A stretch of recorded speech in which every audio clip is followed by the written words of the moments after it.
Halo Sobat Api, kembali lagi bersama kami. Saya Ihsan.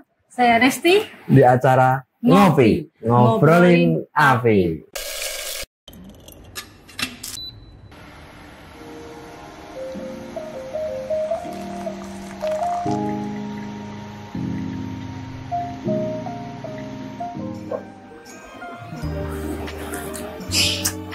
Wah, ini ya Nes ya.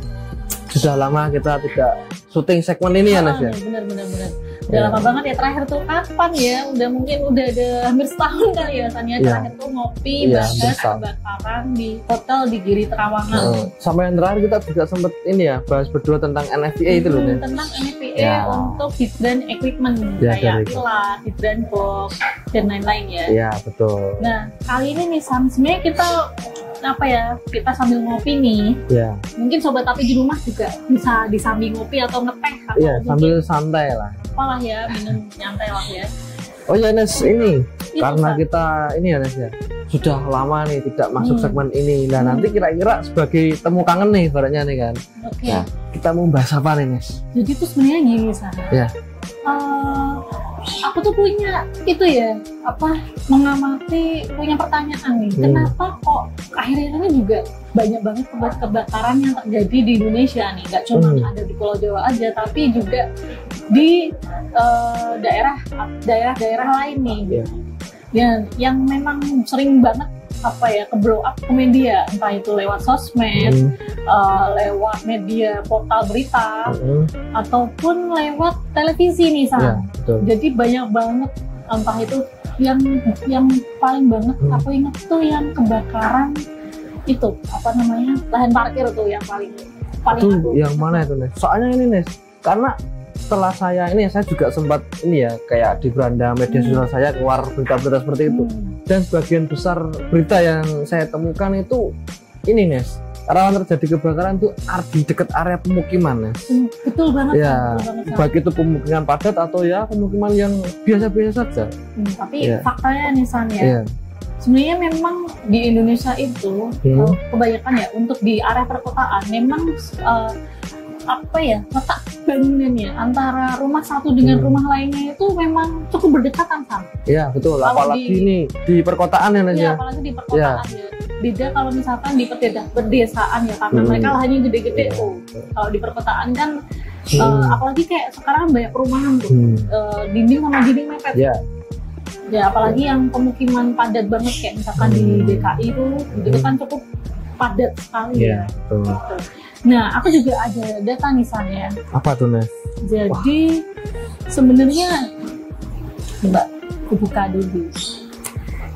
Nih, dari sumbernya dari kompas.id nih San.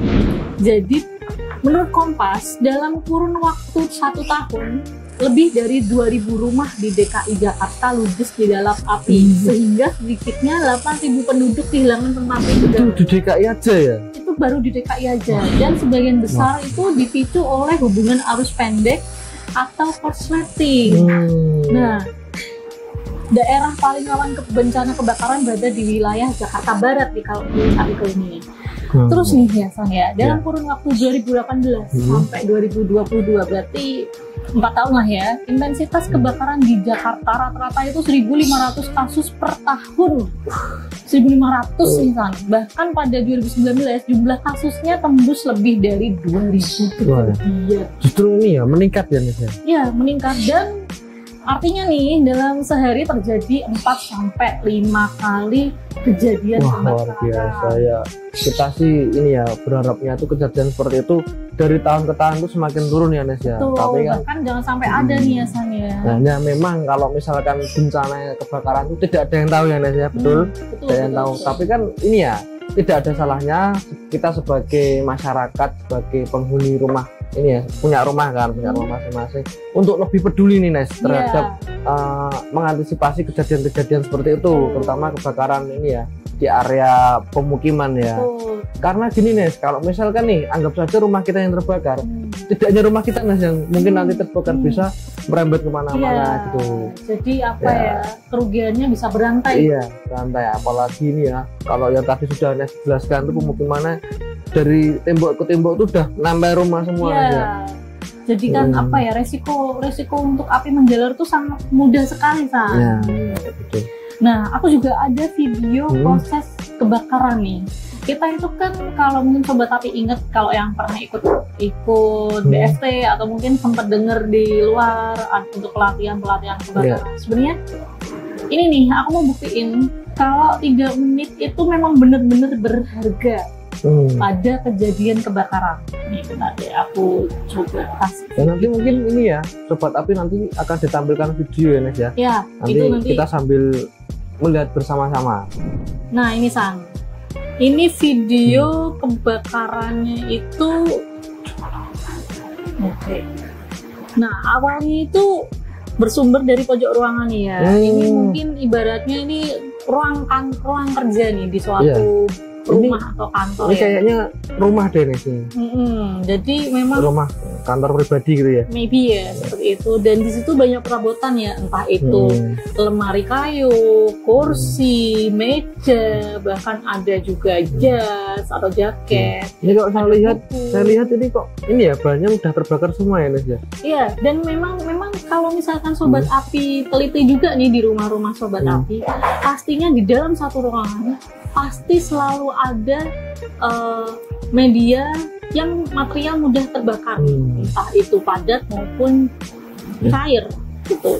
Nah, apalagi listrik itu kan rumah pakai listrik semua. Nah ini kalau menurut saya ini malah dari listrik nih, dari stop kontak mungkin ya, yang di bawah-bawah gitu kan. Dan memang kalau stop kontak itu juga perlu diperhatikan ya dalam penggunaannya, jangan sampai ditumpuk-tumpuk itu ya, jangan sampai. Jadi perlu diperhatikan dan penggunaan kabel biasanya kan. Yang bikin konsleting itu kabel yang digunakan tidak sesuai dengan daya yang dialirkan. Over ini ya, terlalu berlebihan energinya. Mungkin nanti sobat api kalau misalkan kita keliru nih bisa koreksi aja ya di kolom komentar. Nah ini udah gede nih Nes. Iya nih, ini berarti di waktu sudah durasi 1 menit 39 detik. Ini 2 menit aja. Hampir 2 menit ya. Iya, aparnya udah api hampir mencapai langit-langit. Oh iya, apinya ini udah gede banget, padahal tadi kecil ya Nes ya. Ya padahal berawal dari kecil, 2 menit itu udah mau membakar plafon tuh. Nah padahal kalau api sudah sampai plafon itu sulit ya Kak, sulit untuk dipadamkan ya Nes ya. Iya ya, mungkin makanya itu untuk pengguna untuk penggunaan pemadam api misalnya memang diketahui teknik yang benar supaya pemadaman entah itu di plafon atau di bawah tanah itu tetap bisa dilakukan. Ya itu tuh gede banget ini 2 menit 25 detik. Luar biasa. Cepat loh ini. Oh iya itu tuh lemarinya langsung ini ya, meleleh itu. Iya tuh, yang dari plastik meleleh, yang dari kayu ikut jadi bara api. Tambah gede lagi. Plastik juga bisa kebakar juga nih tuh yang pas bunga tuh yang di atas tuh ikut kebakar tuh. Nah ini asapnya tuh udah mulai mengepul di ruangan. Nah ini udah menyebar nih. Nah ini udah hampir 3 menit. Nah tuh apinya udah nyebarnya itu nggak yang bisa juga lewat plafon tuh, plafonnya pada jatuh tuh. Iya, akhirnya dia ke lantainya ikut kebakar ya. Kebakar juga. Apalagi kalau lantainya dari ini kayu atau karpet ya. Iya. Nah ini pada jatuh nih. Wah. Nah ini menjalar nih, ya ampun. Nah ini udah 3 menit lebih. Nah seperti itu. ini sobat api. Dalam waktu 3 menit api sudah membakar satu ruangan. Betul. Dan gimana? Dan kalau misalkan ini ya lebih dari itu mungkin udah nggak satu ruangan lagi Nes. Ya ini mungkin kita sambil nungguin video ini selesai sobat api bisa nyimak. Sebenarnya saya juga ada itu ya saya mungkin ada pengamatan juga nih. Misalkan terjadi kebakaran ya. Biasanya itu kebanyakan orang akan langsung nyari keluar rumah untuk mencari bantuan atau menyelamatkan barang-barangnya dulu. Jadi coba bayangkan misalkan kebakarannya di ruang keluarga misalkan atau mungkin di kamar ya. Butuh waktu untuk keluar, untuk minta tolong. Terus api itu sambil kalian minta tolong itu sudah ya berproses untuk menjalar kemana-mana dan membakar si isi rumah loh. Jadi memang penanganannya itu harus cepet nih San, Ya. harus sakit gitu ya. Kalau misalkan luput semenit aja ya jadinya waktu terbuang sia-sia dan apinya udah terlanjur Ya.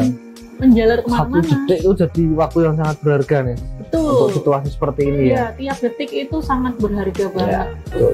Nah ini videonya, dari video tadi udah membakar satu ruangan ya, ini sudah mulai dipadamkan. Iya. Nah ini mungkin ini ya video apa penelitian ya Nes ya, Iya, sebagai ini simulasi nih ya. Kita juga ada ini Nes, video yang ini ya, yang mungkin real dari CCTV yang ya, di benar. jalanan itu. Mungkin nanti kita juga akan kasih lihat pada sobat api semuanya.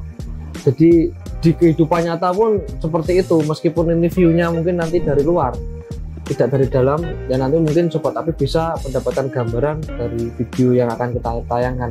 Nih ya San ya. Kalau tadi video tentang kejadian kebakaran yang awal titik api munculnya terus membakar seluruh isi ruangan. Kita kali ini video akan menampilkan bagaimana api yang terlihat dari luar ya. Itu kalau dari sisi luar bagaimana? Ini tampilan dari CCTV ini mungkin ada di luar negeri ya. Iya, karena di Indonesia nggak ada yang seperti itu nih. Ya, ini rumahnya pun jaraknya cukup jauh-jauh ya. Iya, betul. Nah, ini di pinggir jalan raya ya Nes ya? Iya, ini mungkin di jalan raya nih. Nah nih, apinya pertama muncul di ruang keluarga di pojokan itu tuh. Ya itu nanti bisa ditandain ya di sebelah sana itu. Itu udah kelihatan apinya. Itu baru 30 detik awal nih. Ya itu sobat api bisa lihat ini ya, menitan di atas itu dalam waktu berapa menit api itu sudah menjadi besar. Ya, ini kalau disamakan dengan video tadi hampir sama nih. Ini kan 1 menit pertama masih. Ya masih kecil lah. Oh iya, ya terbilang masih belum terlalu sampai plafon gitu belum. Ya asap itu belum terlalu banyak. Nah ini udah mulai 2 menit kan, mulai 2 menit. Nah semua material yang ada di ruang tersebut itu mulai terbakar. Udah 3 menit kan, nah ini kepulan asapnya udah mulai keluar nih. Ya, oh itu tuh udah ke jalan. Pasti orang-orang itu bingung Nes, ini ada apa? Iya, dan karena mungkin ini di luar negeri ya, dan ini karena di pinggir jalan, dan saya lihat di sini juga tidak ada orang yang berlalu lalang. Sepertinya juga orang lebih sibuk dengan fokus dengan kesibukannya sendiri. Ya mungkin ini lagi di jam sibuk ya, jadi tidak sempat untuk memperhatikan. Dan mungkin kalau udah keluar asap gini orang baru aware nih. Padahal kebakarannya kalau udah gede gini kan madam ini juga repot ya. Nah, sisi positifnya kalau di Indonesia nih San, sebenarnya di Indonesia itu kita kita itu beruntung. Karena orang-orangnya semuanya peduli satu sama lain. Iya, betul. Jadi kalau misalkan ada kebakaran nih sekecil apapun ya, orang itu peduli. Jiwa gotong royongnya ada. Paling tidak mereka itu membantu menyelamatkan barang-barang, evakuasi barang-barang, terus juga ikut memadamkan dengan sebisanya. Pakai ember. Kalau kemarin ada yang pakai es batu nih. Masa? Iya, ngelempar es batu. Ada videonya nggak nih? Iya, nanti kita tayangkan kalau ketemu nih ya. Oke. Oh masa? Ada, tapi kena kepala orang, kasihan. Iya, terkadang itu niat ingin membantu, tapi itu mungkin bingung caranya harus gimana gitu. Yang penting bantu dulu deh. Berkontribusi dulu lah, begitu. Nih itu sih San. Nah ini. Ini kalau tampilan di dalam rumahnya ini. Oh, di CCTV rumah ya? Ya, dan ini kalau di CCTV rumah nih San ya, kalau dilihat rumah ini tuh punya fire detector ya, smoke detector ya, atau fire sprinkle nih. Oh, yang bunyi ini nih? Iya, itu kan dibarengi dengan smoke detector nih San. Itu pun ini karena isi rumah nggak ada orang ya. Nah, sebenarnya fungsinya juga nih kalau misalkan di dalam rumah ada smoke detector misalkan, kalau fire sprinkler kan mungkin cukup ribet untuk instalasinya, juga butuh biaya yang lumayan. Apalagi cuma untuk rumah ya. Tapi kalau untuk smoke detector itu banyak ditemukan smoke detector yang tidak perlu instalasi, langsung tempel. Ini stand alone. Betul. Stand alone smoke detector.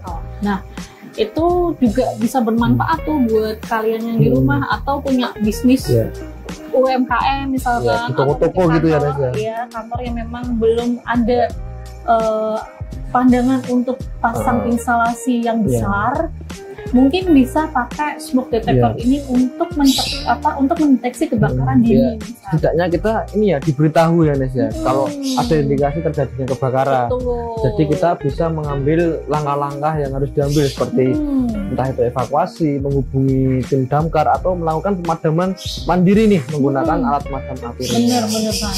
Dan itu kan kalau misalkan kayak tadi kan ada suaranya ya kalau detektor. Terus nyaring tuh ya. Nyaring, jadi satu bangunan bisa kedengeran semua tuh. Bahkan tetangganya kalau misalkan di tempat yang tidak terhalang tembok atau mungkin dia tidak kedap suara ya, jadi suaranya bisa menyebar kemana-mana. Betul, minimal tahu lah ada apa ini gitu, nanti kan bisa. Oke, jadi itu tadi ya Sobat HP untuk gambaran-gambaran ya Nes, dari kejadian kebakaran. Kalau 3 menit itu sudah bisa membakar hampir 1 rumah Nes. Iya. Nah, jadi waktu itu sangat berharga sekali, maka dari itu dibutuhkan pencegahan secara dini. Perlu dipahami juga kebakaran seperti tadi yang disampaikan di artikel, kebakaran itu kebanyakan di pemukiman akibat konsleting listrik ya. Karena konslet juga kita nggak ada yang tahu Nes. Iya, kebanyakan kita tidak sadar kalau apa yang kita lakukan itu menimbulkan arus pendek ataupun konsleting nih. Betul. Dan karena ini juga lagi musim kemarau ya San ya. Iya, betul. Kebakaran penyebab kebakaran bisa juga datang dari lahan yang dari pekarangan begitu ya. Ini kan merembet menuju ke pemukiman bisa saja terjadi. Bisa saja. Gitu. Terus nih ya San, bakar sampah itu juga cukup bahaya. Itu tadi Nes yang Nesti sempat ceritakan di awal. Bener. Kejadian tuh kronologinya seperti apa kok?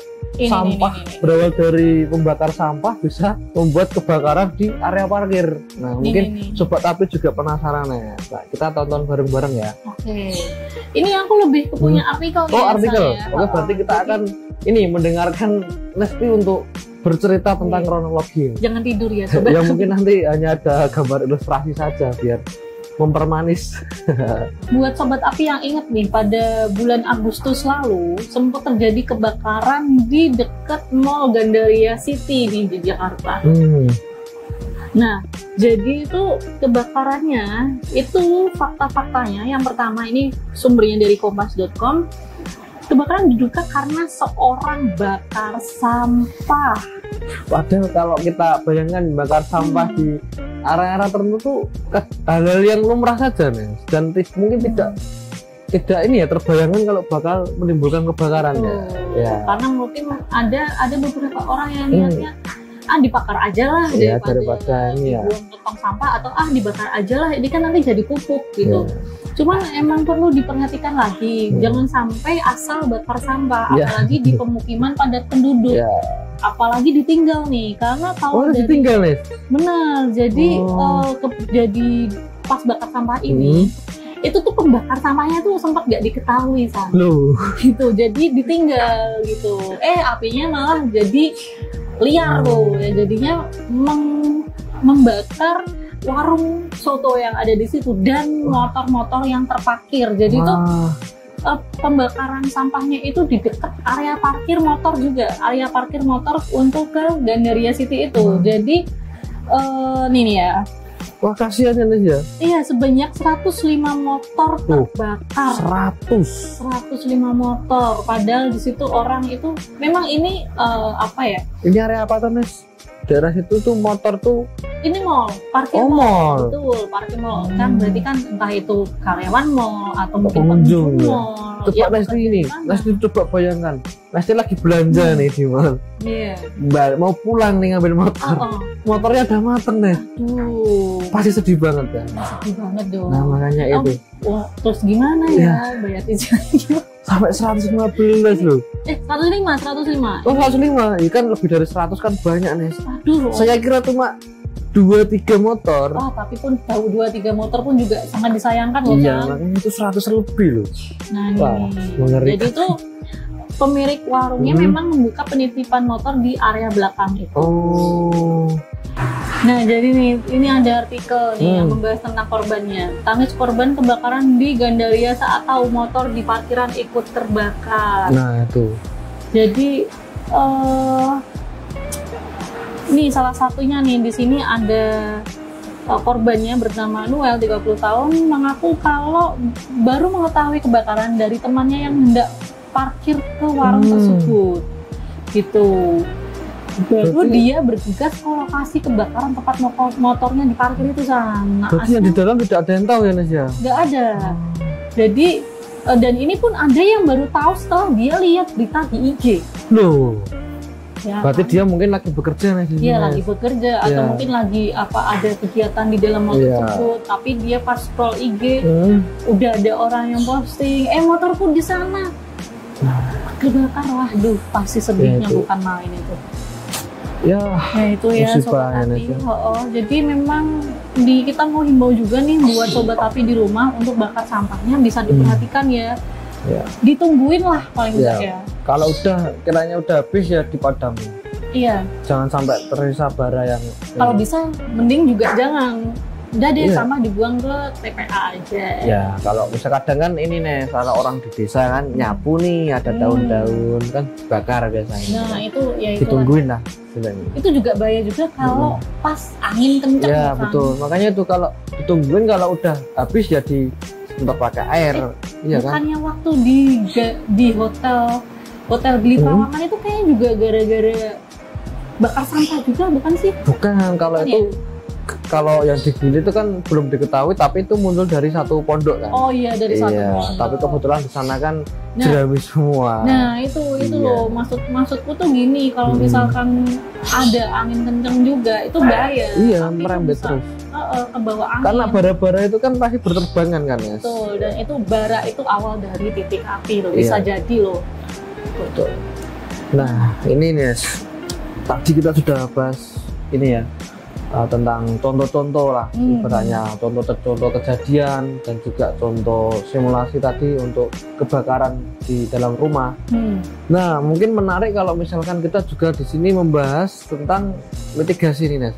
Mitigasi kebakaran mungkin di pemukiman dulu Nes ya, yang akan kita bahas di segmen kali ini, mitigasi kebakaran pemukiman padat penduduk. Betul.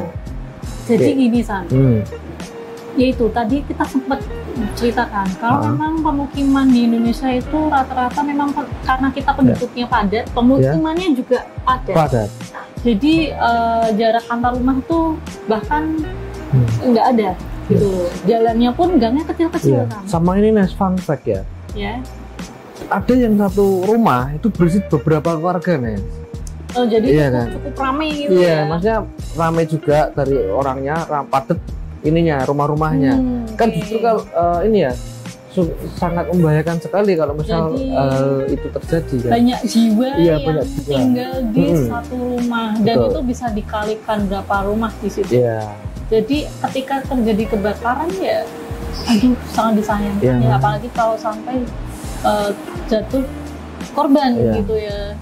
Gitu. Nah, di sini nih ini kita akan berbagi bagaimana cara untuk mencegahnya nih. Yang pertama nih, kita nanti lebih ke gini San. Sebenarnya mitigasi bencana kebakaran di pemukiman warga itu perlu adanya integrasi antara warga, terus perangkat RT, RW, kelurahan, sampai damkar sebenarnya. Kita akan bahas dari warga sampai dengan kelurahan nih San. Jadi yang pertama nih San ya. Pernah nggak sih sobat api tahu di dalam satu gang atau di dalam satu RT ada yang pernah nemu nggak di situ ada aparnya? Kalau saya sendiri ini Nes di pos biasanya. Di pos ya. Ada yang tapi ya jarang saya temukan. Jarang-jarang banget lah. Ya betul. Jadi inilah pentingnya San. Jadi alat pemadam api itu bisa disediakan per gang. Atau per RT ya. Biasanya kan RT itu kan segang ya, jadi misalkan nih dari ujung A sampai ujung pos yang ini sampai pos yang ini, itu dipasang alat pemadam api paling enggak tiap 15 sampai 20 meter. Berarti 15 meter ada apar lagi, yang sementara apar lagi gitu ya Nes ya. Betul, atau bisa kalau misalkan memang keterbatasan untuk menyediakan apar sebanyak itu karena gangnya panjang misalkan, bisa disediakan 2-3 apar untuk di ujung yang sini sama ujung yang sini dan di tengah kalau misalkan gang yang lebar. Kalau misalkan ini, kalau di RT itu kan kadang pos cuma satu nih, misalkan pos di depan, dan bagian belakang nanti ditaruh di mana Mas? Sebenarnya nggak harus di pos ya San ya, bisa juga di rumah warga yang dia tidak, yang aksesnya mudah dijangkau juga, misalkan entah itu ditaruh di pekarangan rumah tapi yang bisa dijangkau sewaktu-waktu nih, bukan yang ini terkunci atau full pagar kan, ada rumah yang kayak gitu kan. Jadi yang penting itu poinnya adalah alat pemadam api ini disediakan untuk warga dari RT. Jadi disediakan untuk warga jika sewaktu-waktu ada kebakaran di salah satu rumah warga atau mungkin di RT sebelah nih. Nah, apar itu bisa digunakan San buat madamin api gitu. Ya, jadi warga yang terdekat dari titik apar itu bisa membawa ke lokasi kebakaran sesegera mungkin gitu. Berarti ini ya Nes, aparnya ditaruh di luar ya? Di luar. Tapi apakah itu nggak bahaya Nes? Kan kadang ya bukannya kita menuduh seseorang atau terlalu overthinking ya. Kan bisa jadi nih kalau di luar nanti ada orang yang jahil mungkin mainin apar, atau bahkan aparnya bisa dibawa pergi gitu. Nah itu nggak dimain lagi nanti dibawa pergi ya. Iya. Jadi memang ini yang perlu kita pikirkan bersama. Gimana caranya apar itu tetap aman ditaruh di luar. Yang pertama sih ya, kalau misalkan ada pos satpam, pasti kan di situ ada security-nya. Betul. Terus bisa juga ditaruh di lokasi yang memang ada CCTV misalkan, atau mungkin juga ada di situ ada kegiatan orang yang secara terus menerus. Jadi nggak walaupun mungkin namanya juga musibah ya, kemalingan ya biasanya. Kemalingan itu kan oknumnya kan pasti kayak memanfaatkan kesempatan gitu. Soalnya kan dia mau ngamati juga. Cuman ya itu bisa mungkin kita akan melakukan pengamanan sendiri gitu, atau entah diberikan box apar, itu bisa juga. Oh, box apar ya. Betul, itu bisa dikunci, tapi ada kacanya, tinggal pecah aja. Gitu. Kalau enggak ini ya Nes, kalau enggak pengen rusak kaca, jadi sesuai nanti kesepakatan warga kuncinya disimpan di mana nih. Jadi yang tahu kan warga aja nih. Itu juga bisa tuh. Jadi memang sebenarnya tinggal keseriusan kita dalam menyimpan apar itu aja. Nah yang paling penting nih yaitu jangan lupa untuk dicek juga nih San. Kalau misalkan tadi Esan khawatir nanti aparnya dijailin, dimain-mainin. Nah itu pentingnya juga dicek. Tadi kan udah diawasin nih, terus juga dicek. Ini masih oke apa enggak? Udah pernah dipakai apa belum? Sempet dijailin apa enggak? Gitu. Oke. Berarti selalu ini ya dicek, barangnya dicek secara rutin ya. Kira-kira berapa kali nih tuh kalau ngecek? Kalau menurut Permenaker Trans nomor 4 tahun 98 ya kayaknya ya, kalau nggak salah ya, itu minimal tiap 6 bulan sekali. Itu dicek fisiknya sih San, kayak misalkan ini ada yang propos apa enggak, sama tekanannya ya? Ya tekanannya masih normal apa enggak, kayak gitu. Terus komponennya masih lengkap apa enggak, masih segel enggak, kayak gitu sih. Yang mungkin kita nanti akan bahas di lain waktu detailnya. Jadi tadi sudah dibahas kalau RT itu harus ada apar. Nah, jadi pertanyaan gini Nes, kan soalnya kalau alat pemadam api itu kan ada beberapa jenis nih, dari segi media dan juga ukuran. Nah, mungkin dari Nesti sendiri nih, apar seperti apa sih yang disarankan untuk memproteksi di lingkungan RT tadi? Jadi apar yang pas nih untuk warga di pemukiman warga ya, bisa cukup pakai 3-6 kilo dengan media powder. Jadi apar powder ukuran 3-6 kilo. Kenapa di ukuran tersebut? Karena ukuran tersebut tuh semua orang masih bisa angkat gitu ya, nggak terlalu berat, nggak terlalu kecil juga gitu. Kayak angkat gas LPG ya 3 kilo. Kurang lebih hampir segitulah ya. Bisa lah. Ngangkat galon itu udah bisa kan. Galon tuh lebih berat tuh. Ya? Nggak sampai seberat galon lah. Dan kenapa powder nih San? Mungkin ini juga nih. Allah ngapain nyediain apar? Kan ada air gitu kan. Nah betul, iya. dari Ya. PAM gratis, ngapain aku nyediain pemadam api mahal gitu. Kenapa tuh Nes? Saya juga berpikir gitu loh. Kan ada air, kenapa harus pakai apar? Ada ember. Ada buat ember ya. Itu kenapa Nes harus pakai apar? Coba jelaskan Nes. Nah ini San, seperti yang tadi kita bahas, kebakaran yang pertama, kebakaran itu kan kebanyakan juga karena listrik nih. Ya. Air ketemu listrik, bahaya dong. Ya betul. Bisa menjalar juga ke Ya. aliran airnya. Dan yang nggak kalah, namun ini ya, nggak kalah penting nih ya, kalau air itu, yaitu kita akan membawa ember ke sana. Ya. Bayangkan di yang tadi video yang sempat kita ulas tadi, apinya udah segitu, Oh, apalagi iya. udah sampai langit-langit.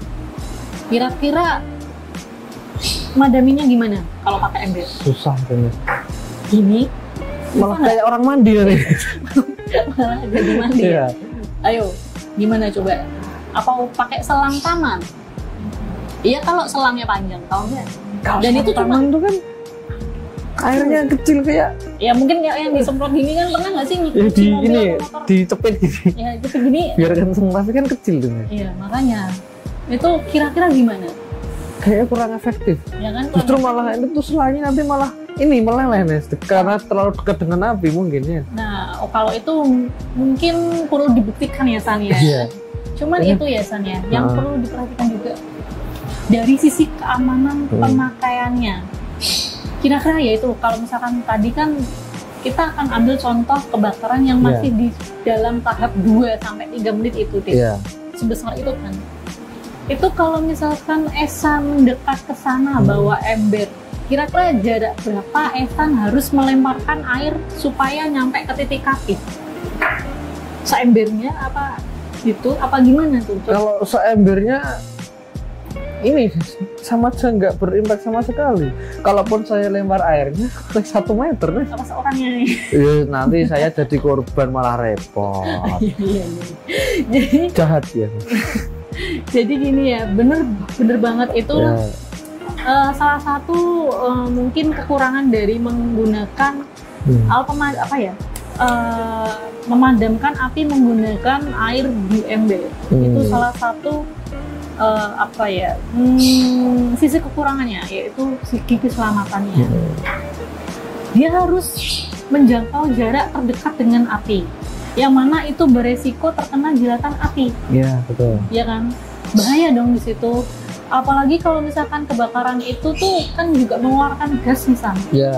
Jadi ketika kita menghirup banyak gas dari pembakaran itu juga bahaya loh. Lama-lama kita bisa sesak napas Ya, di situ.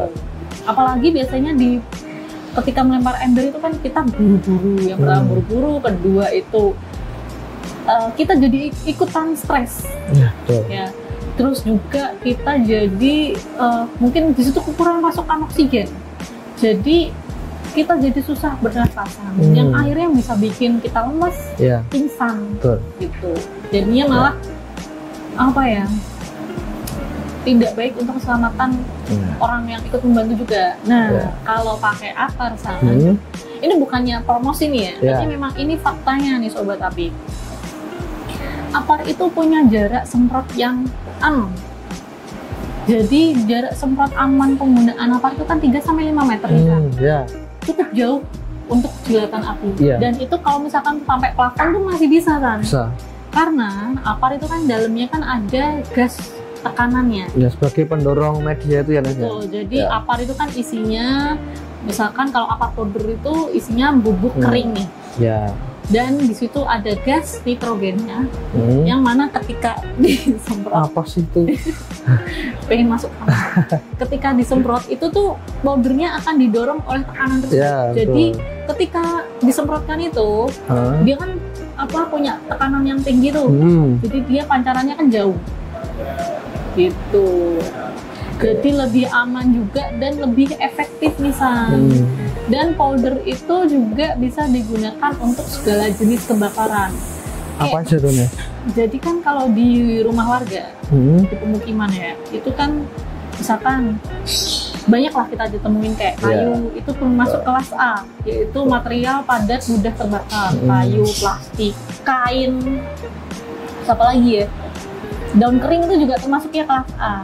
Ya. Terus ada kelas B, yaitu apa namanya?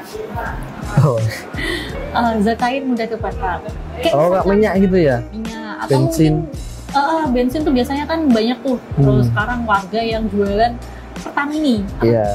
Ini yang bensin eceran nih. Bensin Ada juga eceran. ini siapa tahu kan dia punya ini kan, kalau nggak semua orang tuh mengganti oli itu di pengen ada yang ganti sendiri itu kan. Emang itu bikin kebakaran juga ya San ya? Bisa kalau misalkan itu dipicu dulu nih. Soalnya kayak hampir kayak solar. Oh gitu. Harus ada yang micu dulu ya. Kalau sobat api ini tahu nanti bisa tulis di kolom komentar ya. Oke. Apakah oli bisa terbakar dan juga solar, nanti bisa tulis kolom komentar. Nah itulah ya sobat api. Iya. Terus tadi kan kelas B nih. Terus ada juga kelas C. C itu listrik ya. Ya jadi memang powder ini memang sangat serbaguna San. Makanya yang direkomendasikan untuk pemukiman warga ya apa powder itu gitu. Oke, jadi gitu ya sobat api. Untuk di lingkup RT, jadi nanti kesimpulannya kita harus menyediakan apar ya. Setidaknya ada dua ini ya, setiap 15 sampai 20 meter ya nanti harus ada apar. Ya mungkin akan lebih baik minimal 2 lah ya setiap Minimal titiknya. 2. Begitu. Dan itu ya San ya sebenarnya apar itu kan bukan yang sekali pakai buang. Itu betul. dari sisi ekonomis ya, misalkan pertama beli harganya misalkan 300 sampai 500 ribu misalkan. Nah beli sekali itu sebenarnya masa pakainya bisa sampai 5 tahun. 5 tahun. Ya mungkin mereknya ya. tergantung merek. Tergantung dari Kalau misalkan pakai merek Gatol tuh 5 tahun untuk jenis powder ya Nes ya. Jadi misalkan setelah beli apar itu tuh 5 tahun masa expired. Iya, Ketika expired pun ya tinggal diisi ulang dan dilakukan uji tekanan tabung aja. Yang itu juga ekonomis kok, nggak yang mahal. Apalagi kalau powder kan itu paling paling ekonomis dibandingkan dengan media lainnya ya Mas ya. Dan ya itu ya, maksudnya ini serbaguna. Oh ya, apar powder juga bisa buat mobil juga nih ya San. Oh ya betul. Di ini ya yang ukurannya kecil itu ada ya. Iya, dan yang 6 kilo kan malah justru lebih. Iya. 3 atau 6 kilo kan juga ya nggak apa-apa dipakai. Iya. Ya, gitu. Ya itu makanya multifungsi lah. Multifungsi lah. Jadi sebenarnya kalau misalkan di satu RT punya apar, jadi merasa aman gitu. Gitu. Oke, jadi itu udah tadi untuk lingkup RT. Nah, kita coba ini Nes, naik ke RW ini. Apakah RW juga harus menyediakan hal serupa? Serupa tapi tak sama. Jadi kalau RT tadi apar, RW itu bisa nyediain alat pemadam api yang besar atau troli yang ada rodanya yang gede. Mungkin sobat api kayak di pom bensin tuh Nes. Benar, kayak gitu bentuknya. Jadi bisa didorong tuh. Walaupun berat tapi kan karena ada rodanya jadi mobilitasnya jadi gampang. Kenapa kok pakai troli? Karena kan harapannya si apap dari RW ini akan membantu ketika memang apar itu sudah tidak memadai untuk memadamkan kebakaran itu. Apalagi kalau aparnya terbatas jumlahnya. Ya, jadi api udah makin gede. Nah makanya ketika itu RW datang tuh bawa apapnya. Nah dipakailah apapnya itu San. Tapi gini ya Nes, kalau misal terjadi kebakaran harus langsung komunikasi ya. Jadi tidak menunggu apa dipakai dulu baru menghubungi ya. Iya, jadi langsung datang semua, entah itu digunakan atau enggak kan bisa membackup seperti itu kan. Pokoknya gini San, ketika terjadi kebakaran sekecil apapun itu, yang pertama dihubungi itu damkar. Terus ya perangkat RT RW dan nanti kelurahan juga itu perlu juga diinformasikan supaya bisa membantu nih. Jadi pertama nih padamin dulu pakai apar. Ada misalkan ada kebakaran nih, ada kebakaran nih. Ada orang yang hubungin, yang ngontakin tuh damkar RW kelurahan tuh, ada yang ngontak tuh. Ada orang yang madamin langsung. Jadi timnya nggak cuman ini bukan satu orang doang, ya, tapi nanti, perlu peran gotong royongnya. Ya, itu nanti kita akan bahas juga, tapi kita selesaikan dulu yang ini ya. Benar. Tadi di tingkat RW menyediakan apap nih Nes. Jadi itu dia akan datang ketika untuk menjadi bala bantuannya RT. Itu apap itu apakah sama dengan apar? sama, kita akan pakai powder juga. Oh, gitu. hanya ukurannya yang berbeda ya. Ukurannya Itu yang berbeda. ukurannya berapa ya Nes kalau apapun itu yang kiranya masih bisa inilah dikendalikan oleh warga, Oke. mudah dibawa gitu. Bisa di ukuran 20, mungkin 20 sampai 80 atau 20 sampai 60 kali ya. Gitu. Bisa disesuaikan lah ya nanti. Ya, jadi itu ya Sobat AP tadi untuk dari tingkat RW nanti menyediakan apap kapasitas 20 sampai 60 ya Nes ya. Betul. Yang nanti bisa disesuaikan dengan ini ya lingkungan masyarakat atau sesuai kesepakatan nih. Nah, antar masyarakat nanti gimana enaknya. Nah, kemudian untuk ini Nes, untuk kelurahan nih, apakah harus menyediakan hal yang sama? Beda. Serupa tapi tak sama ya Sanya. Sama-sama akan menyediakan alat proteksi kebakaran tapi bukan dalam bentuk apar ataupun apap, tetapi dalam bentuk motor pemadam kebakaran yang didesain khusus nih San, kayak gini nih. Nih kameranya nih. Nih, kebayangkan ya nih dia pakai roda 3. Terus di situ tuh ada tangki airnya, dia berkapasitas mungkin ratusan liter. Modifikasi berarti ini ya? Iya, tapi bukan sembarang modifikasi ya, bukan terus aku beli motor roda 3 terus tak bikin ada tangkinya, itu enggak. Karena keselamatannya juga penting nih San. Nah ini didesain khusus supaya memang mampu untuk menjadi kendaraan pemadam kebakaran. Jadi di situ juga ada pompa pemadamnya juga. Gitu untuk mendistribusikan air pada saat pemadaman. Aku mau tanya Nes, boleh? Kenapa harus motor nggak mobil sekalian? Kalau menurut Esan apa? Nah, apa karena ini Nes ya? Karena di pemukiman warga itu akses jalan tidak semuanya bisa dilalui mobil. Benar. Bener banget. Jadi kenapa kok menyediakan motor pemadam kebakaran nih? Supaya bisa bermanuver ke gang-gang yang tidak bisa dilalui dilalui mobil ataupun truk pemadam kebakaran ya Sanya. Jadi walaupun memang mungkin ada jalan yang cuma bisa satu motor aja, tapi paling enggak motor roda 3 ini dia bisa mendekat ke lokasi terdekat dengan titik api gitu. Oh ya kan itu tadi ada pompanya, ada selangnya kan Nes? Ada selangnya. Nah itu ini ya setidaknya selangnya bisa mendekatkan diri ya ke titik api ya kan panjang itu selangnya. Bener. Jadi kan itu udah ada tangki airnya, ada pompa pemadamnya, ada selangnya juga. Jadi ketika motornya nih datang rem gitu kan. Terus berhenti di situ. Nah ini tim yang mengoperasikannya itu bisa ke titik api untuk menggelar selangnya. Terus dihidupkanlah pompanya San. Dan for your information ya San ya, untuk portable fire pump itu jarak semprotnya bisa sampai 100 meter loh San.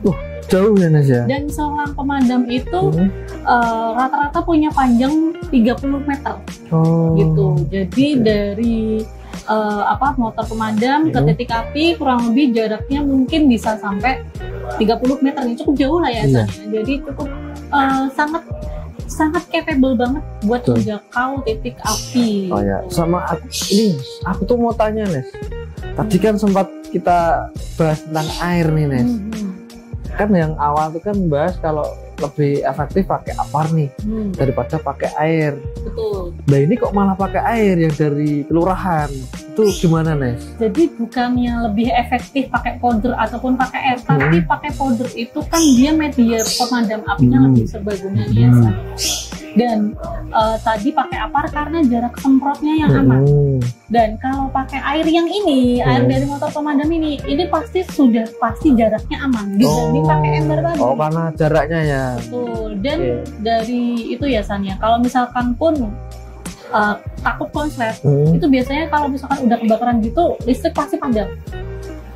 Dari PLN biasanya memadamkan api di sekitaran situ, dan biasanya kan jaringan listriknya pun udah terputus tuh di rumahnya kebakaran. Kalaupun misal belum terputus kan otomatis area sudah clear dan itu nyemprotnya cukup jauh kan? Iya cukup jauh juga, jadi aman, nggak akan terkena jilatan api itu ya, Ya, San, oke, ya. Itulah penjelasannya. Oke, itu aja Nes. Berarti tadi untuk RT, RW, RW sama kelurahan. kelurahan. Oh ya, ini Nes. Gimana? Mau nambahin dulu nggak? Itu sih, kalau kecamatan biasanya ada pos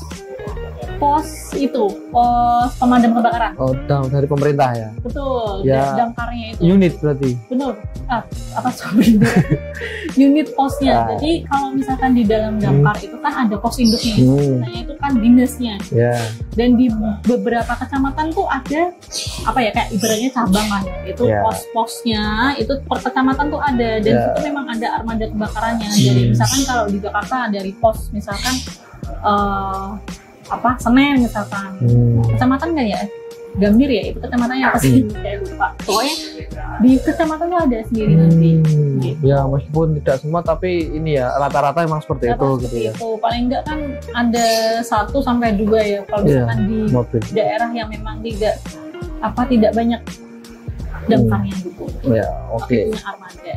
Nah, tadi sudah ini ya, kita bahas dari RT, RW sampai ke kelurahan. Dan itu tadi ada tambahan dari kecamatan.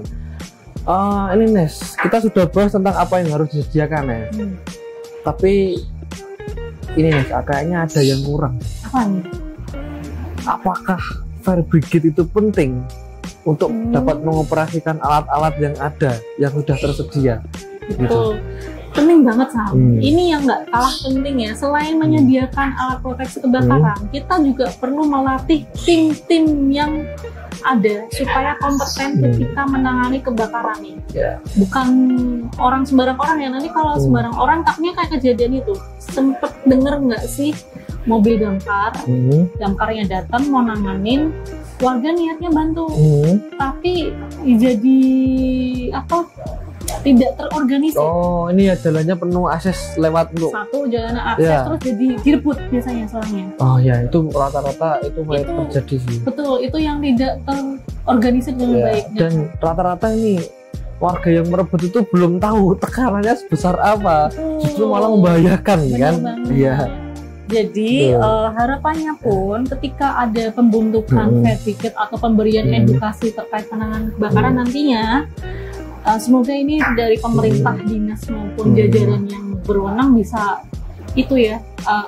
bisa memberikan edukasi dan mitigasi yang lebih dekat dengan masyarakat itu. Karena ini Nes, menurut pengamatan saya ya nanti Sobat Api bisa ini ya tulis di kolom komentar. Kalau misalkan memadamkan api, anggap aja misalkan nih ada pasar yang kebakaran. Ya tadi seperti yang tadi dijelaskan oleh Nesti, kalau selangnya direbut untuk nyemprot warungnya dulu, ya kan? Padahal dari tim damkar itu sudah punya strategi sendiri, Nes. Betul. Kayak misalkan di sisi kanan terbakar nih, sudah gede kan. Nah, yang disemprot tuh justru yang belum terbakar untuk membasmi agar tidak merembet. Ya, gitu. Mereka tim damkar kan itu mereka sudah sangat kompeten. Iya, sudah ada strategi. Dan kalau masyarakat awam ya, kayak pertama dulu saya juga lihat, ini kok sini disemprot bukan apinya gitu loh, malah bangunan yang belum kebakar gitu loh. Dan itu ternyata bagian dari strategi agar tidak merembet semakin parah gitu. Nah, informasi-informasi ini nih begitu, yang mungkin bisa Sobat Api teruskan ke teman-teman supaya kita semua sama-sama paham nih apa yang harus dilakukan dan yang tidak ketika terjadi kebakaran. Oke, kembali ke fire brigade tadi misalnya. Malah ini jauh. Ya nggak apa-apa lah, untuk informatif banget ini. Informasi aja. Jadi gini ya San, kalau fire brigade itu yang pertama memang perlu ada pembentukan, baik itu dari tingkat warga di RT sampai ke kelurahan. Jadi kalau misalkan di lingkungan RT nih, RT itu kan ada struktur organisasinya juga. Mungkin bisa dibangun dari warga di situ. Siapa nanti yang akan bertugas untuk melakukan pengecekan rutin, terus bagaimana nanti bisa diedukasi bagaimana cara menggunakan aparnya. Jadi nggak cuma orang-orang itu aja yang bisa pakai, tapi semua orang di lingkungan tersebut bisa pakai juga aparnya, baik itu ibu-ibu maupun bapak-bapak. Itu kalau untuk yang RT, jadi semua orang itu nanti bisa pakai. Dan tadi kan cuma disinggung, kalau misalnya pakai box tuh kesepakatannya misalkan punya di taruh mana atau tahu bagaimana cara mengakses prosesnya. Nah itulah fungsinya ada koordinasi di dalam satu perangkat RT itu, gitu. Terus nih Hasan, penting banget selain tahu bagaimana koordinasinya, itu juga perlu banget tahu bagaimana cara penggunaannya benar. Jadi perlu banget diberikan edukasi untuk cara penggunaan alat pemadam api yang benar. Begitu pula di RW juga nih. Kalau misalkan RW nih, misalkan bisa dipasrahkan ke Hansip tuh biasanya RW nggak sih ya? Iya, RW. Iya, per RW ya. Jadi misalkan nih Hansipnya, kalau Hansip kan dia sip-sipan ya biasanya, atau betul. Mungkin dari warga yang ditunjuk oleh RW nih, yang standby kalau pagi siapa, malam siapa, dan lain-lain ya. Nah itu bisa, ataupun semua warga nih. Jadi kalau ada kebakaran tuh jangan laporan ketua RW, RW langsung kontak, ayo siapa yang ada di lokasi bisa langsung ambil atap di RW, misalnya di rumahnya RW-nya nih misalkan. Diambil lah, langsung dibawa. Dan untuk penggunaan untuk RW sini, kalau apart tadi bisa digunakan oleh satu orang misalnya. Kalau RW itu penggunaan alat pemadam api besar itu digunakan oleh 2 orang setidaknya. Oh ya, karena itu tadi ini ya harus didorong dulu ya. Ya, ada terus yang memegang selang. Ada yang memegang selang, terus ada yang buka katupnya. Jadi hampir sama, kalau apar itu kan buka segelnya, tapi kan pegangan langsung ya. Tapi kalau apap itu pegangannya ada yang cuman pegangan aja, dan bukanya itu di katupnya misalnya gitu. Jadi, kayak ini ya, apa tuh namanya, yang kayak pakai tuas kunci gitu ya? Ada tuas kuncinya seperti itu. Ya itu tergantung dari model apa. Keran lah. Ya. Jadi memang harus dilatih tuh orang-orang yang memang bertanggung jawab atau yang berkontribusi ketika ada kebakaran, relawannya gitu. Karena cukup berbeda ya, belum tentu yang bisa pakai apar bisa pakai apa begitu ya. Karena juga jarak semprotnya itu pun berbeda. Jadi pengetahuan tentang bagaimana si alat proteksi itu bekerja itu penting banget Jadi kalau apap itu selangnya itu bisa sampai 5 meter. Jadi jarak penyemprotannya nggak akan sedekat apa. Gitu. Sama-sama tekanannya mirip 10-15 bar, tapi selangnya itu jauh lebih panjang dan gede ya, untuk lubang outputnya ya. Betul. Jadi kalau apar itu kan selangnya paling berapa sih? Paling 30 sampai 60 cm. Iya, setengah meter lah. Iya, mungkin secepat bahkan nggak ada sih. 20 cm, 30 cm lah. Pendek nih pakai sendiri ya. Tapi kalau selang itu tuh perlu digelar dulu juga. Digelar, upayakan tidak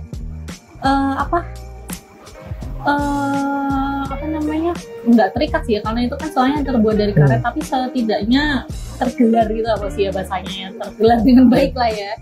Jadi distribusinya gampang untuk distribusi powdernya itu. Nah baru disemprotkan di ujung selangnya itu, dan jangan sampai salah megangnya. Entah itu megang apar atau megang selang apap, itu jangan sampai salah megangnya malah di selangnya. Harusnya megangnya di nozzle-nya. Nozzle itu yang ujung ya, bagian ujungnya gitu. Karena kalau di selangnya itu nanti malah semprotannya nggak terarah Jadi muser-muser kayak belalai gajah. Mungkin imajinasinya seperti itu ya. Seperti itu. Tidak terarah ya. Tidak terarah ya. Jadi memang perlu dipegangin dan diarahkan ke titik api. Nah setelah RW itu juga ada yang tadi motor pemadam kebakaran. Tadi juga diperlukan setidaknya 2-3 orang untuk mengoperasikannya. 1 orang untuk membantu menghidupkan pompa. Lalu orang yang 2 dan 3, mungkin bisa sampai 4 orang sih ya, karena selang ketika dipasangkan dengan pompa hidran portable itu tekanannya cukup gede loh Itu sampai berapa bar itu? Jadi itu 10 bar, tapi kan airnya kan kenceng. Jadi berat, dan dia kan selangnya lebih berat. Lalu harus pegang beberapa orang? Iya, paling enggak 2-3 orang itu memegang gitu, 1 pegang nozzle, 1 megangin ngangkat selangnya juga, 2-3 orang itu. Sama ini Nes, kayaknya dalam sebagian kan ada juga yang menyetir nih. Nah yang menyetir tuh juga sepertinya harus dilatih juga Nes, karena tidak semua orang terbiasa mengendalikan motor dengan beban berat yang seperti itu. Ya benar juga tuh. Paling enggak memang ada yang menyetir roda 3-nya itu paham betul bagaimana cara menggunakannya. itu. Nah, selain itu Nisan nggak kalah ketinggalan adalah diperlukan relawan relawan untuk evakuasi atau mengamankan lokasi juga Nisan. Pasti Esan atau sobat api di rumah sempat menemui seperti upaya pemadaman jadi susah karena dipadati dengan kerumunan warga. Ya mungkin karena budaya sendiri ya. Ada kejadian pasti orang penasaran. Ya, penasaran itu. Negara kepo lah katanya, kata orang-orang ya. Orang-orangnya. Jadi itu yang perlu juga dilakukan evakuasi nih asalnya. Maksudnya kebakaran itu kan berbahaya. Bukan suatu tontonan yang bisa dinikmati sebenarnya. Iya kan? Jahat sih kalau itu. Iya, jadi kan bukan sekarang kan zamannya semua dikontenin cuman apa ya, dia seenggaknya akses jalan untuk tim pemadam, entah itu dari tim RT, tim RW, tim kelurahan, bahkan sampai damkar, itu clear area. Jadi aksesnya mudah. Supaya kendaraan tersebut bisa sampai ke lokasi kebakaran dengan cepat. Tidak perlu ada drama harus memecah belah kerumunan dulu. Itu juga takes time. Ingat tiap detik itu sangat berarti. Ingat tadi video yang tadi ya. Ya berarti selain untuk membuka jalan juga demi keamanan orang-orang di sekitar juga. Gitu. Kita kan nggak tahu nih ya, maksudnya api bagaimana. Bahkan tuh kalau sobat api tahu sempat di beberapa 1 tahun yang lalu mungkin ya terjadi backdraft. Backdraft itu yang ini aja. Pantulan itu ya Nes ya? Iya, jadi gini, ledak gitu ya? Karena itu kebakarannya di area tertutup ketika mungkin videonya kayak ini. Nah itu tuh, jadi ada dentuman dari situ, ada ledakan dari situ. Mengerikan juga yang itu membahayakan juga Iya.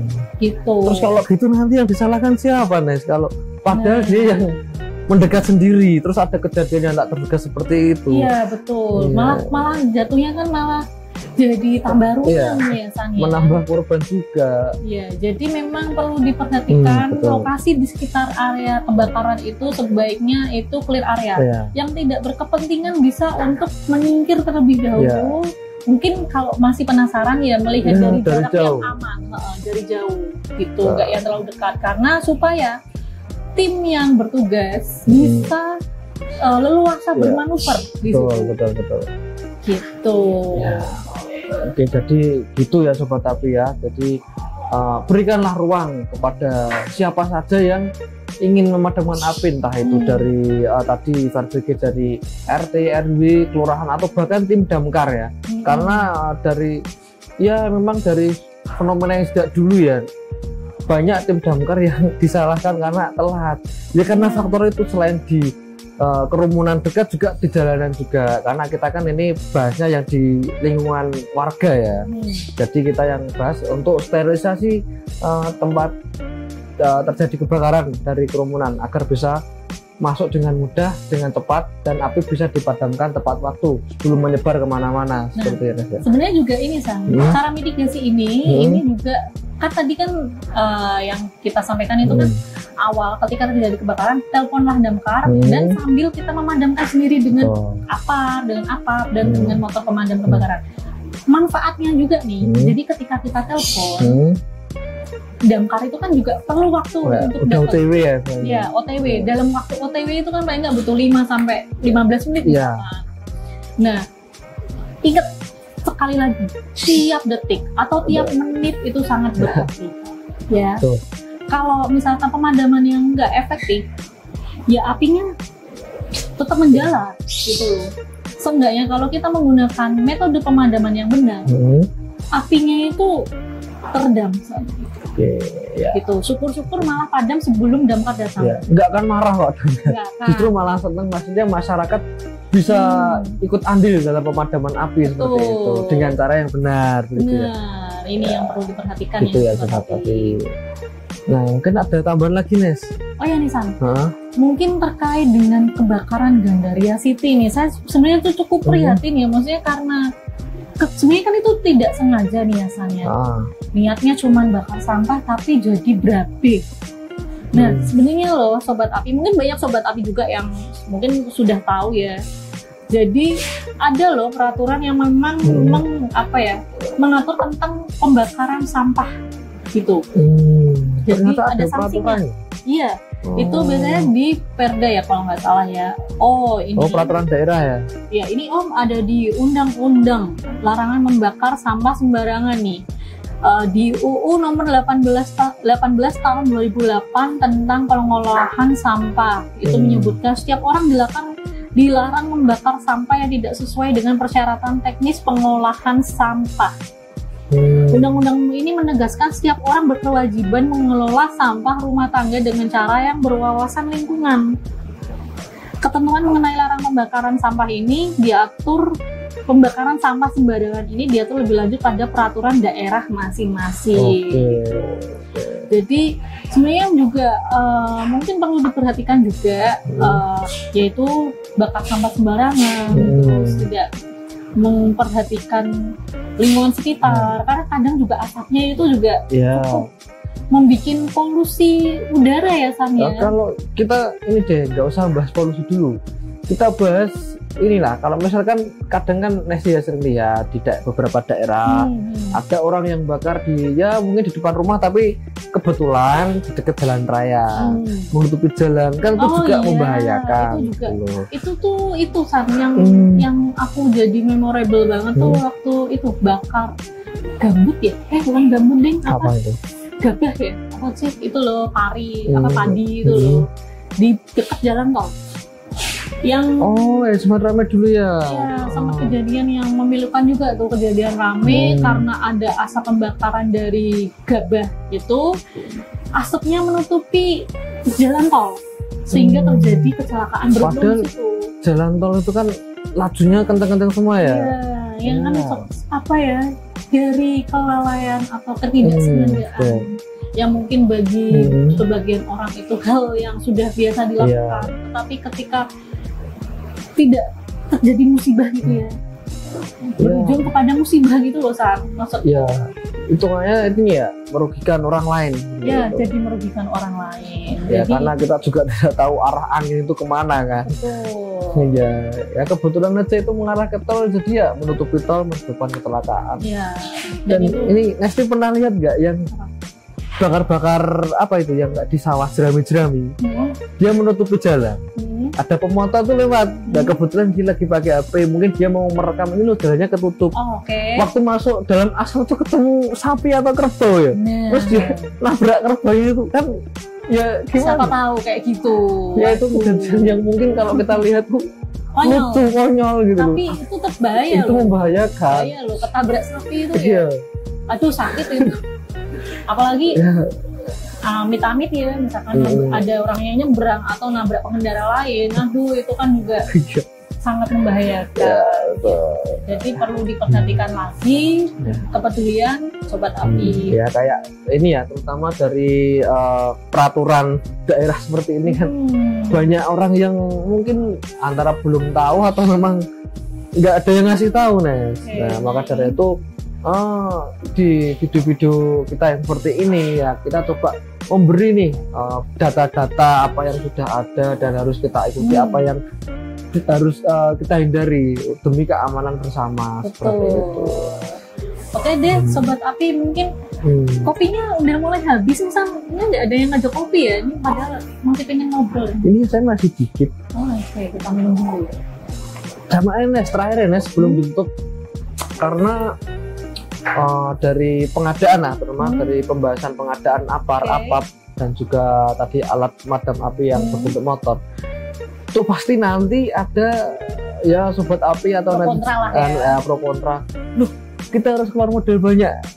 Kita harus mengeluarkan uang itu seperti apa Nes untuk menjawab pertanyaan-pertanyaan seperti itu Nes?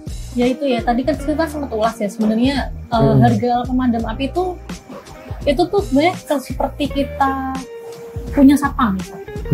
Sebenarnya kita punya satpam. Kalau terjadi kemalingan si satpam bisa nolongin. Kalau nggak terjadi ya kita merasa aman. Seperti itu. Beda kalau nggak ada satpam misalnya. Kemalingan atau kerampokan, siapa yang mau nolongin gitu loh. Berarti siapa yang akan menjaga properti kita, seperti itu. Ibaratnya alat pemadam api itu seperti itu ya San. Dan sebenarnya harga yang dibayarkan untuk pengadaan alat pemadam api itu juga bukan nominal yang mahal. Betul. Nah, betul. kita akan bisa aja nih dengan skema gotong royong gitu. Misalkan dari iuran warga. Misalkan untuk pengadaan 2 alat pemadam api misalkan membutuhkan uang 1 juta misalkan atau kurang atau lebih dari itu. Dan itu kan bisa didiskusikan dengan warga yang ada di situ tuh sistemnya bakal. Kalau misalkan kita ini pakai metode iuran lah, iuran gotong royong, anggap aja di satu RT ada 100 kakak. Nah, satu kakak atau keluarga ya itu iuran 10.000 ya. 10.000 berarti kan udah dapat 1 juta ya. Iya, atau mungkin kalau lebih kurang dari itu kan misalkan nih 50 kakak atau mungkin cuma 30 kakak. Dikali aja 10, berarti kan dia iuran 3 bulan pun sudah bisa untuk membeli. Dan itu bisa digunakan dalam jangka panjang.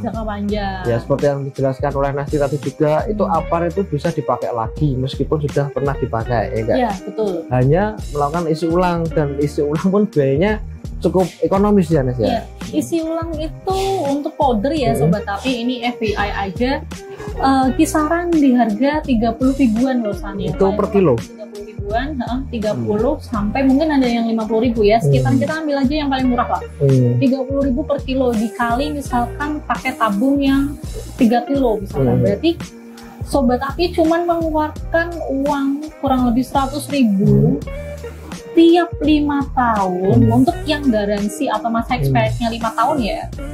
Cuman mengeluarkan itu.